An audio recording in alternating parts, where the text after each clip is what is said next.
Welcome to the Let's Get Entrepreneurial podcast, your go-to resource for navigating the world of entrepreneurship. In today's episode, we're diving into the world of sales mistakes. Whether you're a seasoned sales professional or just starting out, understanding these pitfalls is crucial for your success. The Let's Get Entrepreneurial podcast is your ultimate launchpad for igniting ideas and skyrocketing your entrepreneurial dreams. Tune in, buckle up, and let's unleash the entrepreneurial spirit within. Your two hosts will be Professor Gary Palin and serial entrepreneur Ryan Budden. Hello, Ryan. How are you doing today? I'm doing fantastically. What about you, Professor Palin? Busy as always. Just started summer classes, so we've got that cycle starting up all over again. Another fun group of students, I hope. There's always some talent in the room. That's what we're looking for. Ryan, today I wanted to talk about a very common issue that entrepreneurs across the board face, common sales mistakes that they make. I have a friend that I've known that has been wildly successful in entrepreneurship. One of his businesses, he brought it from zero to exiting, cashing out for $500 million within 3 years. He was at a very, very high level of how he scaled. I'd say that's pretty successful. That's a blue check mark, if you will, in today's terms. He said he viewed his job as the startup entrepreneur as all he did was sell.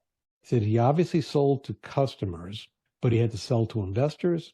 He had to sell to suppliers to give him credit. He had to even sell to potential employees why they should come and work with his company versus leaving IBM, Google, whatever the company was at that time. It was a continuous cycle of selling that he was involved with. As I speak with people in entrepreneurship, I see all the common mistakes people are making in sales without even realizing how important this is. And that's a major component, if not the component of your job, as my friend stated. I have often made the analogy that we're all selling all the time in every interaction that we have, especially if you're an entrepreneur. Every time you're meeting somebody, even at a basic networking event, you're selling your value so that they're engaged and interested in maintaining a relationship with you. So I couldn't agree more with the sentiment, and that makes this conversation really important. How are people falling on their face? Most of what we're going to talk about today, if you're aware of it, are pretty overcomable failings in the sales process. Just being aware of them is the first step to overcoming them. So the first one I want to talk about, I think it's the most common, is not listening and talking too much. I see this all the time with startup entrepreneurs. They need to learn active listening and asking open-ended questions. An interesting stat that I came across, that effective communication is approximately 70% listening and 30% talking. Whereas when you're listening to people selling, at best they're flipping that and doing 70% talking, 30% listening, and it might even be higher than 70% talking. It's a great skill, active listening. And it's one of the things when I first got into entrepreneurship, I read a series of books on them. This is a long time ago. I wish I could remember the titles, but there are a lot of books on active listening, and those skills are really valuable. And if you actively listen to your customers, you gain valuable insights into their needs, what their pain points are, what their preferences are, and it just leads to stronger solutions and stronger relationships. Without a doubt. Another common mistake is offering too much for nothing. Salespeople often become unpaid consultants and they give away too much information. What they should be doing is encouraging offering solutions rather than free consultations.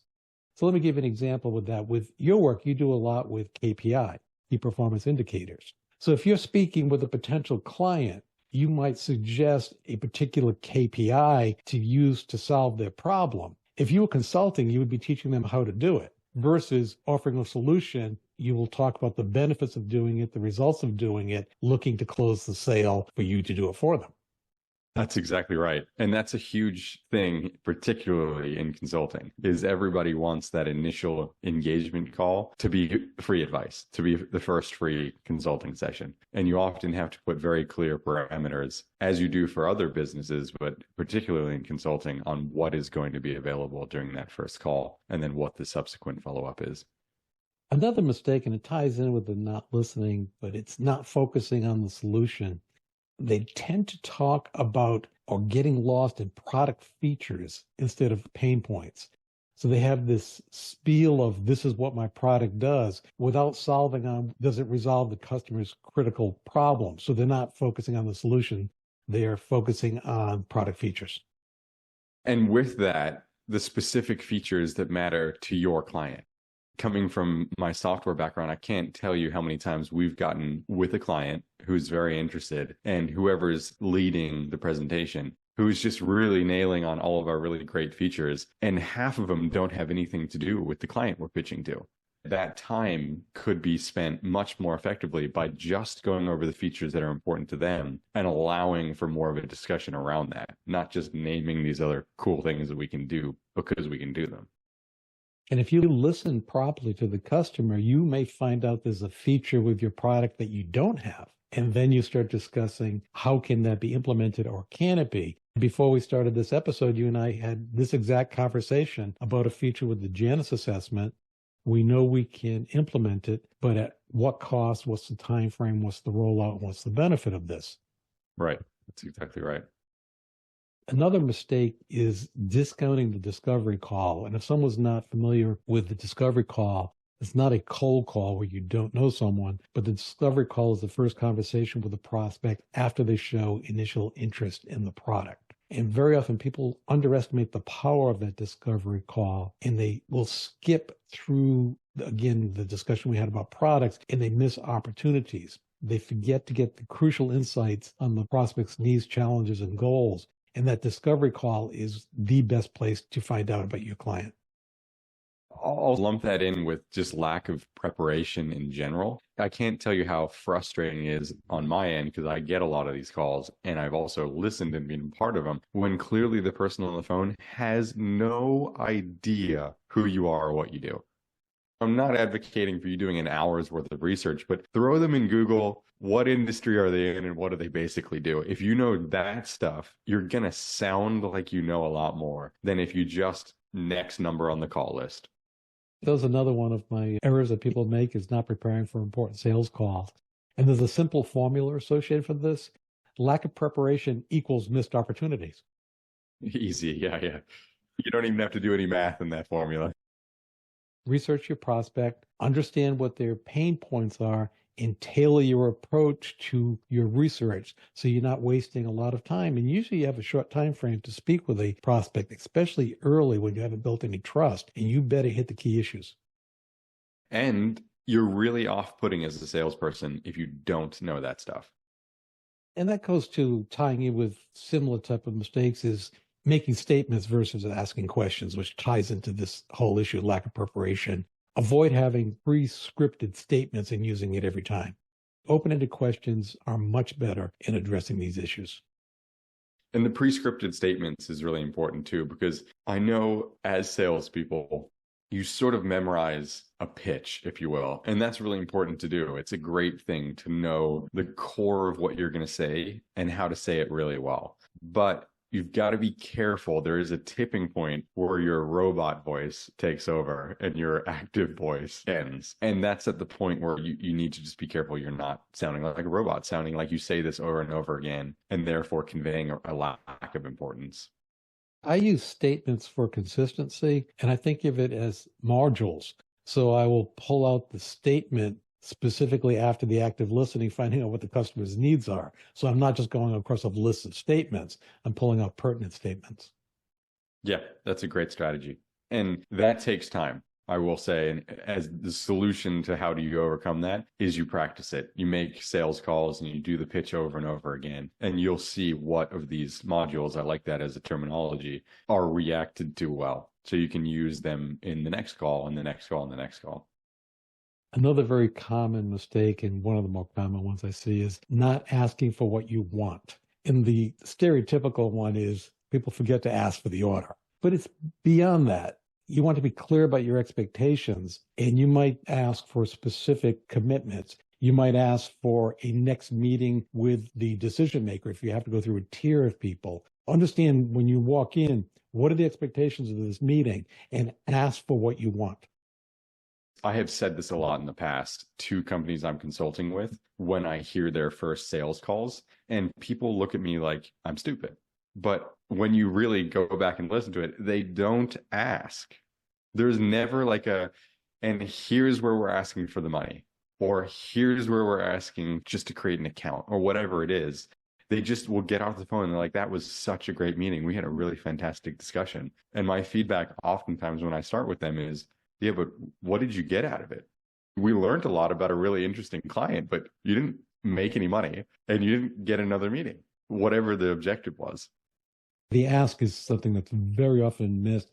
And if you're afraid of rejection, you don't want to be selling, because there will be people that say no. Don't take it personally. They're saying no to whatever is being offered. They're not necessarily rejecting you personally. So it's not a personal insult. And it could be a correct decision to say no to you, but it's a numbers game. You have to understand what the numbers of how many people you speak with and how many closes that you have. And odds are a majority of them are going to be no, and it's okay. You've already mentioned I'm a big fan of KPIs. That's what we do with KPIs. We know for a certain organization, I'm making these numbers up, 1 out of 10 meetings set get attended. Then of those meetings, 1 out of 10 closes. So it's 1 out of 100 meetings set closes. So if you know that, you know you're going to get rejected 99 times for every one that goes through. And that preconditions you. So you're not upset. You know that, yep, I've just got to get through these 99 and one of them is going to hit. I just need to keep with the process. I had a friend that built up through his career to be the president of a major academic textbook publisher, and he started off as a salesperson. I asked him what was the process of achieving that and moving up in the ranks. He said it was fairly simple. When he first came out as a salesperson, they recommended he make X number of calls per day. Let's say it's in-person calls. Let's say there are 5 calls per day or 5 meetings per day. That was the formula for success. He said he simply would target 10 every day. He just doubled whatever they said he should do. And he said that catapulted him to be one of the leading salesperson in the organization, which catapulted him forward to ultimately he became president of the company. It's amazing. Yeah, that's a really great example. For those who aspire to go higher in their entrepreneurial journey, we've got something just for you. Coming up next. Are you ready to unlock your entrepreneurial potential? Introducing the Janus Entrepreneurial Report, your personalized roadmap to success. In just minutes, discover your unique strengths and areas for growth. Whether you're a seasoned business pro or just starting out, the Janus Entrepreneurial Report will help you identify and leverage your entrepreneurial tendencies. Don't wait, visit Prospirit.com and start your journey to success today. Now, let's dive back into our journey of entrepreneurial insights. Now, another common mistake people make is they give a lengthy company overview. They get too much description of the company. And in all honesty, the customer doesn't really care that much about your company. Brief bit of information, who you are, what's your credentials, what your establishment is, but they don't want a big, long story. It's like, get to the point and let's get to the product features that implement the customers. Right. They want to know basic background. They probably want to know who they're talking to on the call. And then they want to know how you're going to help them. They don't care about the minutia of all the cool stuff that's happened to get to this point. Now, if there are overarching highlights, sure, let them know, but skip to it. How are you providing value on that call? Another mistake that we've talked about very often in pitching to investors, but it ties in with sales call, is using too much jargon. You want to keep your language simple and relatable. Avoid using buzzwords that confuse or alienate the prospect.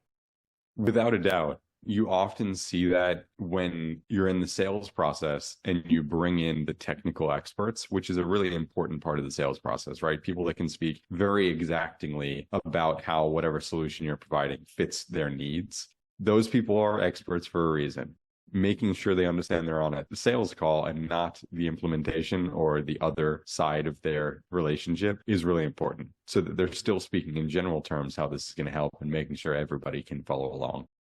Another mistake that I see people make all too frequently is not handling objections well. You have to address the client's concern without being defensive, and you want to anticipate objections, be prepared for a thoughtful response to the objection. And if you are in a sales call with someone and there's an objection you're faced with that you haven't seen before, after the meeting, reflect on it, come up with solutions and the best way to handle the objections so the next time you're prepared. You want to anticipate and be prepared to handle objections. I always coach people to think about this as the FAQ sections of a website. good FAQ sections. They've essentially seen all the incoming questions and they've answered them. Pre-written answers so that you don't have to think about it or get the correct person to answer it. There are going to be very common objections no matter what you're selling or what industry that you're participating in. Start documenting them. There's probably only 10 variations of feedback. So you can formulate a really great answer. I think you called it a module earlier in this podcast. You'll have that really well-worded module. You can import it there, and it usually plays pretty well. Being defensive is a big problem people have with the objections. You want to avoid that at all costs, or being argumentative, which is even worse. What I'll typically say when someone will come across with objections, I will say, that's an interesting point of view, and you've made a good point. However, have you concerned? And then I'll give them an alternative. Validating what they're saying is really important for objections. Have I missed any common mistakes? Because we could talk for hours about mistakes, but I was looking to highlight the key ones. I'll throw in one more, and that is overpromising, under-delivering. This is really common for salespeople to just say, yes, we can do that. Yes, we can do that. Yes, we can do that. And they have no idea. So it gets then to the team, you've made all of these promises on what you're going to do. And then it takes someone like me or whoever is leading your technology department or import your industry to say, we don't do that. And then you have a problem. If you want to create bad will within your team, specifically your development team, start over-promising, over-committing, and then throwing it on their lap. And then you go play golf while they're working hours into the night and weekends to try to resolve what you just messed up. Totally. Make sure that you're under-promising and over-delivering. And that's pretty easy to do once you get used to it. If you have a great product, sell what you do really well, and then leave the rest up to, we can maybe work on something after we close the deal. There's one that just came to my mind that I wasn't thinking of when I was preparing for this, but it's once you get the order, get out of there. Don't talk after you close the sale. I see this so often because there's a thing called buyer's remorse, and you don't want to be in front of that client while they have buyer's remorse. Make them contact you above and beyond that. Once you get the deal, get the paperwork signed, get the heck out of there. I worked with a really, really great guy who was the CEO of this company. He had a stellar team below him. They had an amazing product. He often insisted on being part of the final sales call so he could show face, which was great. I can't tell you how many times I watched this man talk us out of a deal. It was done. He was just coming on to say hello. By the end of it, we were having to renegotiate what was finished. Get out of there once it's finished. Usually you only have to learn that lesson once and you learn it the hard way, but some people keep making the mistake over and over. Oh, he was a seriously professional CEO. He just needed to stay in that lane. He was fantastic. Not a salesperson. You know, when to talk and when not to talk. That's very important. To avoid these mistakes, continuous learning is something that I would encourage people to get involved with. You want to stay updated with industry trends, sales techniques, customer behaviors.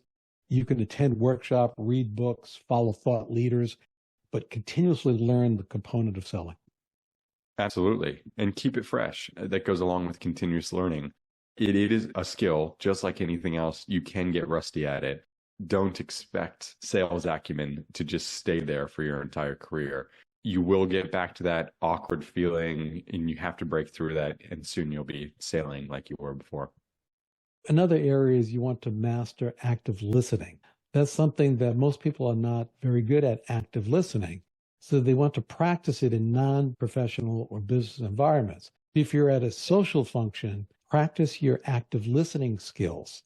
Even if you're clunky at it during a social function, no harm done. Well, maybe you might look a little clunky, but so what? While you're making mistakes in that environment, you're developing that active listening. And then therefore, when you're in a business environment, you become better at it. Without a doubt, practice makes perfect. Another technique that I see that people really use is role playing. Practice role playing with your colleagues. You know, have one of your colleagues play the role of customer and you're the salesperson, and go through the scripts and have them throw objections at you to overcome the objections. And they can play the hard customer to deal with. But that role playing is something that I would highly encourage for people that haven't done much selling or are not successful at selling. Role playing is super uncomfortable when you first start doing it, but is very important to success. It's a great low risk way of just getting those early repetitions in. Any final thoughts before we wrap up this episode, Ryan? We can go talking about common things that people do poorly for the next few hours, but we've covered a good list of the highlights. If you keep in mind all the things we've talked about, you're going to avoid the big traps. Learn from your mistakes and keep moving forward. These particular skills will significantly improve the success of your venture. Without a doubt. Well, let's get entrepreneurial. Let's get entrepreneurial. As we wrap up another episode of the Let's Get Entrepreneurial podcast, we extend our gratitude for your presence and attention. Your dedication to the entrepreneurial spirit fuels our passion for creating this podcast. Check out profspirit.com to discover resources and courses designed specifically for innovators like you. Stay on the cutting edge by following us on Spotify, Apple Podcast, YouTube, and other platforms as it is released. Until then, keep the entrepreneurial flame burning.